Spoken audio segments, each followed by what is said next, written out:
Okay, hello and good evening to everyone. My name is HARISVAAR bin ABDUL. Okay, today I want to introduce you two guys to my interviewee. Okay, so madam, could you tell us your name and a little bit about your background story and your position in this company right now? Hello, hi, I'm Leah, the manager of Nasi Ardam Sheikh. I've been working with this company for 10 years and I've been going through with the company lots of ups and downs. Okay, so as a businesswoman, before this, any business that this company has made but did not success? Okay, for Nasi Ardam Sheikh, before this we tried to do a frozen food concept, but it didn't get so much customer and it didn't achieve our target. So we are still trying our best to make it better. Okay, thank you. Okay, we afterward we go to the next question. So we know that as a businesswoman, you have been through a lot of up and down. So how did this company manage to survive in this pandemic situation and movement control order that the government did to us? Okay, so from the MCO, of course, the business is affected. But what we can do is we will try our best to make lots of different way of business. For restaurant, we can make drive-through or delivery, or people can come just pick up the order. So for me, it is affected, but it's the best for our country. Okay, thank you. We proceed to the last question. Okay, so last but not least, what is your opinion about movement control order in your business operation and other businessmen or businesswomen outside there? It is affected or not? Okay, everyone knows this pandemic, this MCO is affecting our business. But to all business owners, especially the small business owners, let's be strong and get through this. Inshallah, we will get better in the future. Alright, don't forget to wash your hand and wear mask and follow the SOP. Thank you, that's all from me and my manager.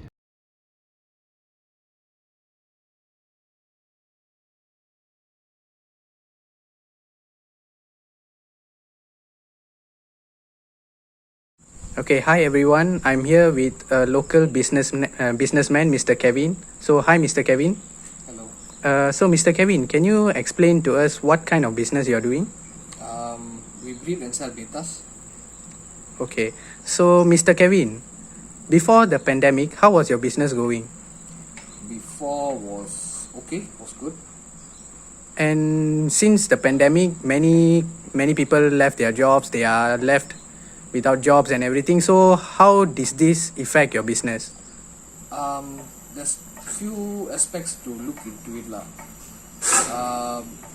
Yes, it is. We are impacted because in terms of what I see, the trend, what's going on is, as per you said, a lot of people lose their job and everything, right? I can see a lot more people are venturing into betas. They are trying to make use of this as a side income for them.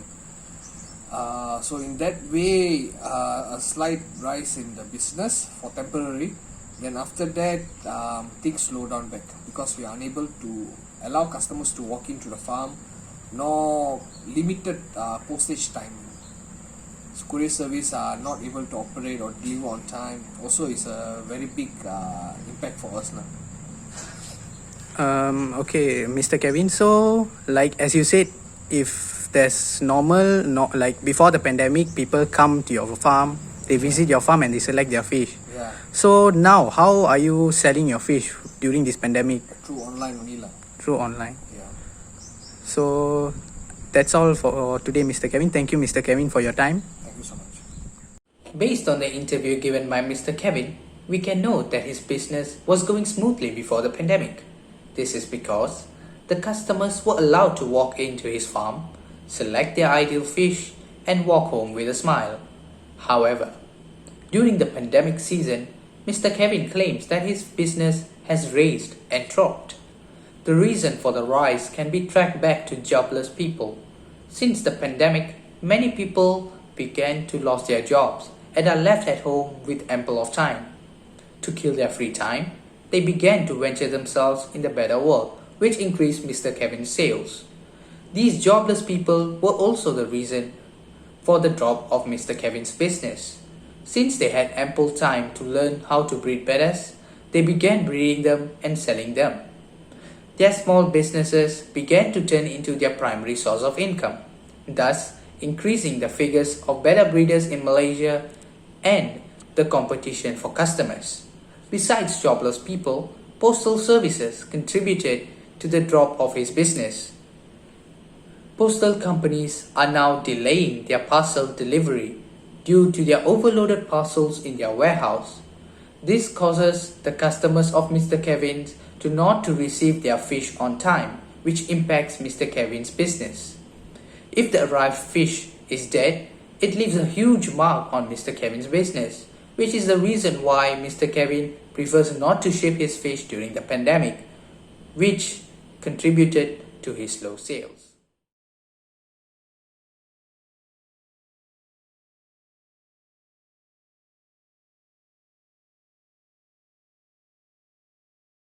Okay, can you introduce yourself? My name is Wan Muhammad Uzaimi. I am 90 years old from SITHAMBARAM. I'm selling burger. I see. Nice to meet you, Mr. Uzaimi. Alright, how is your business during the MCO? Compare before MCO, my business is not good enough I see. during the MCO. Before the MCO, I sell about an average 500 burgers every day, but during the MCO, 200 pun is not easy to achieve. I see, I see. Okay, to the next question. During the MCO, many people lost their job and started their own business. Can you give your opinion about them? I think it's good for them to start their business, their own business, I see. because many companies have to be shut down. They're losing their job, and it's the best idea to make an own business to get money for the life. I see, I see. Yeah. Okay.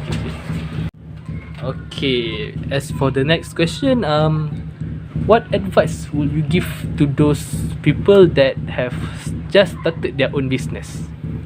As a burger seller, I just want to advise them to respect their customer and just do a honest business, not cheat, and don't make your item expensive.